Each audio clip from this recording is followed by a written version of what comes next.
1975 July 11 వచ్చినటువంటి super star Krishna గారి cinema K S Prakash Rao గారి దర్శకత్వం వహించిన చీకటి వెలుగులు. ఈ సినిమాకు సంబంధించినటువంటి అనేక విశేషాలు మీకు కొత్తగా వినిపించడానికి ట్రై చేస్తాను. ఈ టైటిల్తో ఇంకొక సినిమా ఇంతవరకు రాలేదు తెలుగులో ఈ గత 50 ఏళ్లలో. It's half sure. ఇంకొకటి, ఇందులో పద్మప్రియ గారు హీరోయిన్ కాకపోయినా హీరోయిన్ అంతటి కాస్త కూస్త ప్రాధాన్యత ఉన్న పాత్ర మొదటిసారిగా పోషించారు. ఈ సినిమాని కాస్త బెంగాలీ ఛాయలు, అలానే ఏఎన్ఆర్, శోభన్ బాబు రెగ్యులర్గా ధరించే కొన్ని పాత్రల లాగా అనిపిస్తాయి. మన జేమ్స్ బాండ్, ఆంధ్ర, అలానే కౌబాయ్, గన్ను పట్టుకుంటే చూసే ప్రేక్షకులు, ఫ్యాన్స్ ఇందులో ఈయన వీణ పట్టుకోవటం చూసి ఒకంత ఆశ్చర్యానికి లోనయ్యారు. ఈ సినిమా గుంటూరు కృష్ణమహల్, విజయవాడ అప్సర, హైదరాబాద్ వెంకటేశాలో 50 రోజులు పైగా ప్రదర్శించబడింది. హైదరాబాద్ వెంకటేశాలో 70 రోజులు ప్రదర్శించబడటం నా వరకు నాకు ఇదొక అద్భుతమైన విషయంగా తోస్తుంది. ఎందుకంటే ఒక క్లాసికల్ టచ్ ఉన్నటువంటి ఇలాంటి సినిమా కృష్ణ గారికి పూర్తిగా నూతన తరహా కథాంశం. బహుశా అగ్రతారలందరూ ఇలాంటి కొన్ని క్యారెక్టర్లు వాళ్ళ తెర జీవితంలో పోషించి ఉంటారు అనుకుంటున్నాను నేను. గతం మరిచిపోయినటువంటి ఒక మిలిటరీ జవాను ఒక యువతితో ప్రేమలో పడటం, ఆ తర్వాత తిరిగి తన గతం జ్ఞాపకం వచ్చి అక్కడి నుంచి తన స్వప్రదేశానికి వెళ్ళి గడుపుతున్నటువంటి ఆయనకి హీరోయిన్ వచ్చి తన గతం గుర్తు చేయాలని ప్రయత్నించడం. ఈ క్రమంలో వారిద్దరికి పెళ్ళైన విషయాన్ని కూడా ఆమె వారికి స్ఫురణగా తీసుకురావటం. ఇది కథాంశం. బహుశా నేను అనుకోవటం, అంటే అప్పటికి నేను పుట్టి లేదు కాబట్టి, కృష్ణ గారి సినిమాలలో అప్పటిదాకా పోషించినటువంటి ఒక పాత్ర, దానికి పబ్లిసిటీ స్టిల్స్తో ఫ్యాన్స్ ఉత్సుకతతో చూసి ఉంటారు. ఆ తర్వాత కాస్త నిరాశ కూడా చెందే ఉంటారు. ఈ సినిమా మీద మనం ఇది 3వసారి వీడియో చేయటం. ఈ సందర్భంగా మన సీనియర్ అభిమానుల్ని కొంతమందిని ఈ చిత్ర విశేషాల గురించి అడిగాము. అయితే నేను ఎలా అయితే ఫీల్ అయ్యానో వాళ్ళు కూడా దాదాపుగా అదే అభిప్రాయంతో ఉన్నారు. ఒక తన ఫైటింగ్తో కానీ, మాస్ యాక్షన్తో కానీ, లేదంటే ఉత్సాహవంతమైన ఒక జోష్ ఉన్న పాత్రలు చేసిన కృష్ణ గారు నీరసపడినటువంటి క్యారెక్టర్లు చేసినప్పుడు ఆ సినిమా కలెక్షన్స్ కూడా అలానే ఉండేవి. విజయం కూడా విజయం పాళ్ళు తక్కువగా ఉండేది. ఈ సినిమా వాస్తవానికి ఆ రన్ పరంగా ఒక సూపర్ హిట్ సినిమా అని చెప్పాలి. కానీ విజయవంతమైన సినిమాగా ఎందుకు దీన్ని పరిగణించలేదంటే కాస్ట్ ఆఫ్ ప్రొడక్షన్ బాగా ఎక్కువ అవటం వల్ల అంటారు. ఎన్టీఆర్ గారితో సినిమాలు తీశారు ఈ చిత్ర నిర్మాత రంజిత్ కుమార్, కానూరు రంజిత్ ఆర్ట్ ప్రొడక్షన్స్ మీద.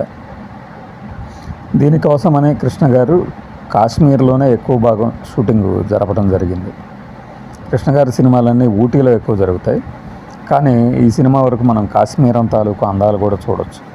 అప్పట్లో ఎలా ఉండేది, 50 ఏళ్ల క్రితం కాశ్మీర్ ఎలా ఉండేది అన్నదానికి ఈ సినిమా కనుక చూస్తే కాస్త కూస్త ఒక అభిప్రాయం, అంచనా వస్తుంది. వాణిశ్రీ గారితో ఇది కృష్ణ గారికి ఉన్న కాంబినేషన్ల పరంపరలో ఇది ఒక సినిమా. ఇది ఒక కలర్ సినిమా. అలానే స్కోపు. కెఎస్ ప్రకాశ్రావు గారి కథాంశాలు ఎలా ఉంటాయంటే మహిళా ప్రధానవంతమైన, అలానే మహిళా పాత్రలకి ప్రాధాన్యత ఎక్కువ ఉండటము, ఇలాంటివి కనిపిస్తూ ఉంటాయి. మన మిత్రులు చెప్పిన సమాచారం మేరకు కోడెత్రాచు అనే ఒక సినిమాలో ఎంఎస్ రెడ్డి గారి కృష్ణ గారిని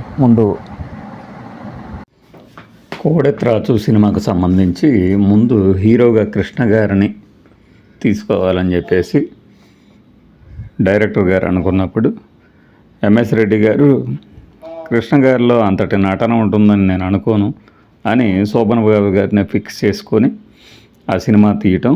ఆ తర్వాత అది కాస్త పరాజయం పాలైంది అన్న తర్వాత కెఎస్ ప్రకాశ్రావు గారు ఈ బ్యానర్లో ఈ సినిమాని కృష్ణ గారితో తెరకెక్కించారని చెప్తున్నారు. ముఖ్యంగా కృష్ణ గారి నటన తాను గతం మరిచిపోయినప్పుడు ఈ సినిమాలో, అలానే తన గతం తిరిగి వచ్చి తనను తాను పరిచయం చేసుకున్న సందర్భంలో చక్కగా ఉంది అని మన అభిమానులు చెప్తారు, సీనియర్ అభిమానులు. నాకైతే ఈ సినిమా లెంగ్త్ చాలా ఎక్కువ అనిపించింది. అలానే టైటిల్ సాంగ్ 6:30 నిమిషాలు. మనకి ఇందులో కేవలం హీరో హీరోయిన్ల తాలూకు హావభావాల మీదనే పాట అంతా నడుస్తుంది. కొన్ని భావస్ఫోరకమైన పాటలు ఇందులో, కొన్ని హే చూశాను వేచాను పొద్దంతా లాంటి హుషారైన పాట,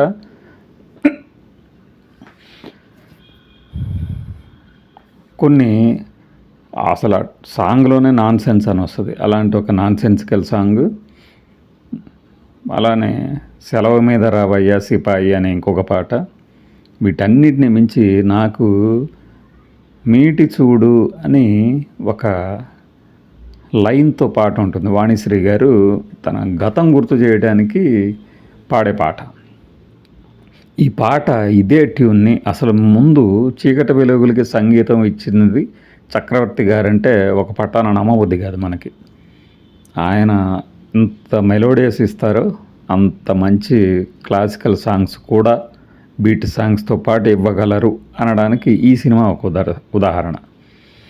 ఇదే ట్యూను, ఈ ట్యూన్ గురించి ఎందుకు చెప్తున్నానంటే, ఆ తర్వాత 1982లో వచ్చినటువంటి ఎన్టీఆర్ గారి అనురాగ దేవతలో కూడా ఇదే ట్యూన్ వాడారు. చూసుకో పదిలంగా అనే ఒక పాట ఉంటుంది కదా, శ్రీదేవి గారు పాడేది.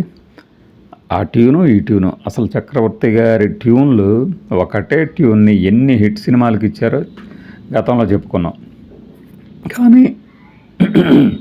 కానీ ఇలాంటి ఒక క్లాసికల్ సాంగ్ని తిరిగి ఇంకొక మాస్ హీరో సినిమాకి వాడటం అనేది ఆయన ప్రతిభకు నిదర్శనం. సినిమాకు సంబంధించి కృష్ణ గారు, వాణిశ్రీ గారు, అలానే మిగిలిన పాత్రధారులు వారి పాత్రోచితంగా నటిస్తే ఇందులోని కొన్ని సన్నివేశాలు మనకి ఆ తర్వాత వచ్చినటువంటి డాక్టర్ సినీ యాక్టర్లో కానీ, అంటే తన బిడ్డ వేరే వారి బిడ్డగా ఇచ్చిన తర్వాత ఆ తల్లి పడే వేదన, వాణిశ్రీ గారు పద్మప్రియ గారు తన కూతురు తన బిడ్డలాగా వాణిశ్రీ గారి బిడ్డని ఇవ్వడము, దాని మీద అపార్థాలు రావడం, ఇలాంటివన్నీ ఏంటంటే మనకి అనేక రకాల సినిమాల్లో కనిపిస్తాయి. కృష్ణ గారి దాంట్లోనే ఇదే సీన్ మనం వాణిశ్రీ గారు చేసినటువంటి మరపురాంతాల్లో కనిపిస్తుంది.